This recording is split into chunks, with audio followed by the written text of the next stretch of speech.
冇㗎，你要不停咁試咯，亦都唔可以話因為嗰個唔好你就唔同其他人合作咯。即係我可能遇到9個人唔好，但係你都會遇到一個好，咁你咪珍惜嗰一個好咯。好多人話喺英國做生意好多掣肘，有多程序。今日就請到 Panacharty 嘅 Leo 同我哋分享，佢喺倫敦有 beauty salon 嘅生意啦，又有珍珠奶茶生意，亦都幫唔同人開始做生意。今日聽下佢喺倫敦做生意有啲咩經驗分享先。我哋一齊喺四方城上見，地上事。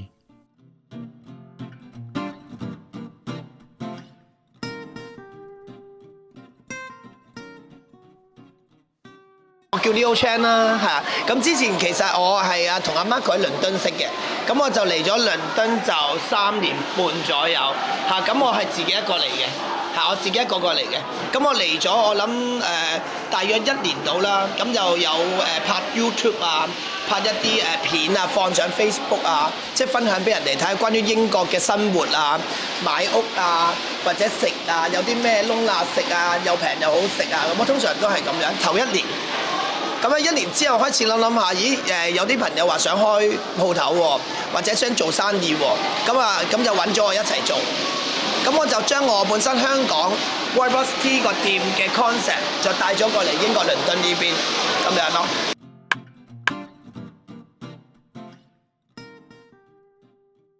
麻雀大賽係經過 Marco， 我哋喺倫敦咧嗰邊咧搞咗一啲party。因為我本身我喺倫敦嗰邊有 Salon Beauty 嘅公司嘅，咁所以我哋都要會搞啲 party。咁我哋喺網上見到阿 Marco 佢嘅麻雀大賽，我哋就好有興趣。咁喺我哋公司嘅一啲 party 裏面，又邀請佢過嚟試飲我哋嘅珍珠奶茶，好好玩啊！佢依家咁樣做，我覺得 Marco 佢哋做得好好，我都覺得你哋好犀利。因為點解呢？要帶咁多張麻雀台過嚟喎，係咪先？真係唔係簡單，仲要係帶咁多麻雀。你知 Manchester 揸車過嚟係好辛苦，所以我係覺得作為朋友係應該要鼓勵支持。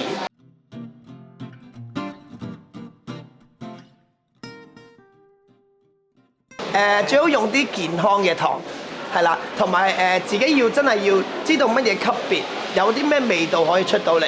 即係譬如好似頭先所講，你級別唔同嘅味道都係完全唔同，個濃度唔同，你又係會唔同味道。我哋自己係有因為我自己都身體都出現過問題啊，曾經係咪？咁我覺得糖呢樣嘢對身體嘅傷害咧係應該可以減，唔好話多，減一半啦。即係好似我哋有monk sugar 有阿雷諾糖咁樣，呢啲全部都係糖尿病患者飲得嘅。咁如果佢真真正正話唔要珍珠，要一杯真正嘅奶茶係想日日飲嘅，佢每日飲佢唔會傷身先咯，仲會健康咗添，因為羅漢果糖對身體係好噶嘛。咁我覺得呢個文化，我覺得應該多啲。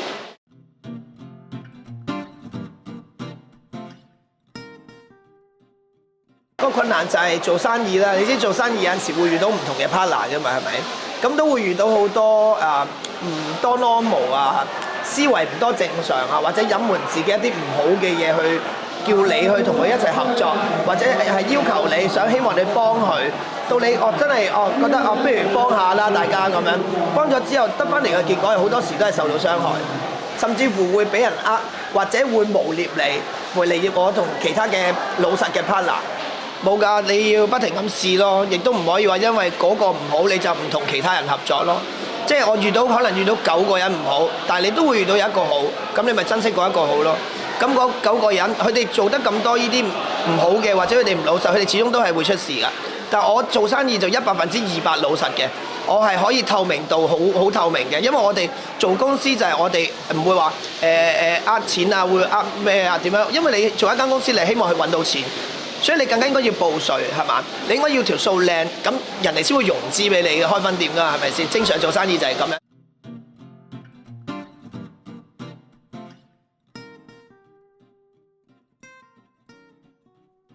開心事好多，識到 Marco 啦，知道你哋啦，係咪？咁開鋪頭其實有好多開心事，因為你開鋪嘅時候，識到好多好朋友。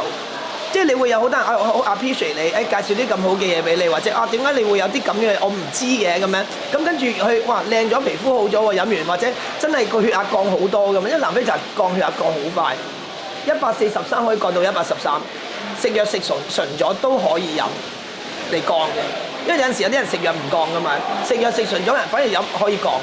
咁其實你會覺得幫咗好多人。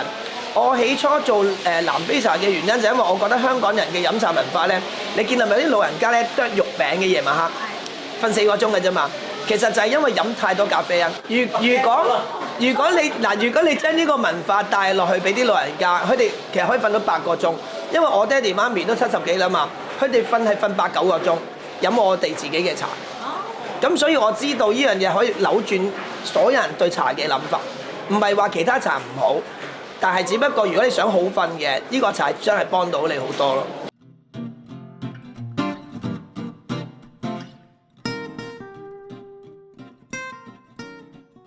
展望嗱，我希望幫到好多 partner 去開多啲分店啦，等佢哋可以有一個自己嘅謀生嘅機會啦。因為你知好多嚟咗英國之後，做唔翻自己本業嘅好多都係嘛？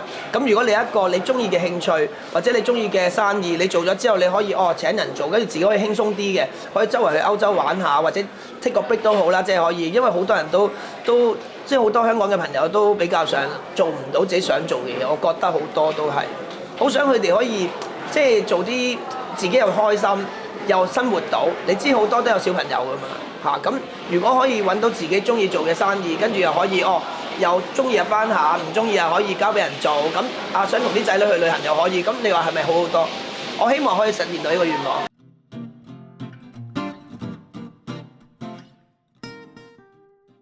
咪好似廣告咁咯，放鬆啲啦，香港人。啱唔啱啊？放鬆啲啦，香港人係啊，嚟得歐洲嘅一個土地，係咪應該要俾佢哋更加 relax 咧？係咪？即係唔好逼到自己咁緊，開心啲 enjoy 下，一家大細竟然喺歐洲生活喎，唔係個個都得㗎，係咪啊？即係我覺得要 enjoy 咯，輕鬆放鬆，揾錢係緊要，但係夠使夠就得㗎啦，即係唔使話真係要揾多幾多嚟你儲住喺度，因為日日都唔同㗎嘛，係咪先？即係你活在當下，每日開心心，唔好諗太複雜嚇，開心諗多啲開心嘅嘢嚇，放鬆咁就得㗎啦。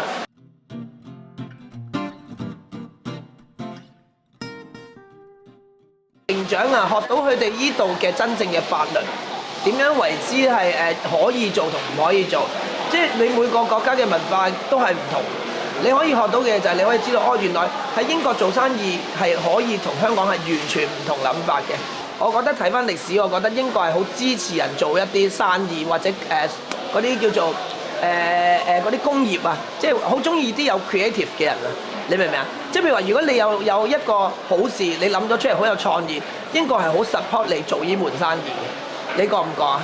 即係我覺得係好多人都好中意，即係英國嘅人好中意啲外來嘅人，係俾到一啲新嘅元素佢哋，令到佢哋有一種新嘅諗法，或者一種新嘅生意或者新嘅發展係 win-win 嘅。即係我覺得佢哋好 support 呢樣嘢。其實係咪好多掣肘就係心態嘅改變？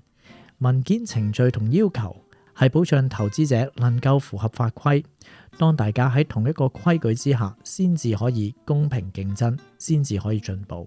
今日多謝 Leo 嘅分享，等我都可以嘆翻杯健康又好飲嘢珍珠奶茶先。我哋下集再見。